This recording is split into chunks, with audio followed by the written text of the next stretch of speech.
सगळे असं मागून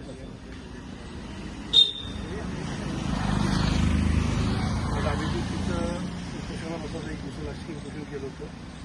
आम्ही आमचे सगळे मित्र परिवार आहेत, त्यांच्या मागणं रास्त होतं. त्याच्याकडनं आम्ही जे 2-3 मागण्या होत्या त्या मागतात, एकदम स्टॉल ट्रान्सफर असतील त्याची एमओडीची पॉलिसी आली की बाबा सध्या कुठलेही स्टॉल ट्रान्सफर करायचे नाही किंवा लिलाव करायचा नाही, ती त्यांना पॉलिसी दाखवली. तर त्यांना त्यांच्यावरती समाधान टाकलं. अजून एक मुद्दा होता की त्यांचा खूप चांगला मुद्दा होता. बोर्ड विचार करतो मागणी तुम्ही आम्हाला परवानगी द्या, आम्ही शिक्षक बोर्ड म्हणून एखादा तास सगळ्या शाळेत आम्ही ते संविधानचे 1 ते 25 कलमाचे संविधानचे हे शिकू कॉन्स्टिट्यूशनचं. ती आम्ही मागणी मान्य केली. शाळा चालू झाली की चेंबरपासून सुटेबल टाईम त्यांना कळून सगळ्या हे शाळेत म्हणजे आपल्या हायस्कूलमध्ये 9वी आणि 10वी आम्ही त्यांना आश्वासन दिले. बाकी व्यवस्था सगळे अभिजित करणारे आणि चांगला मुद्दा तो मान्य केला बोर्डाने.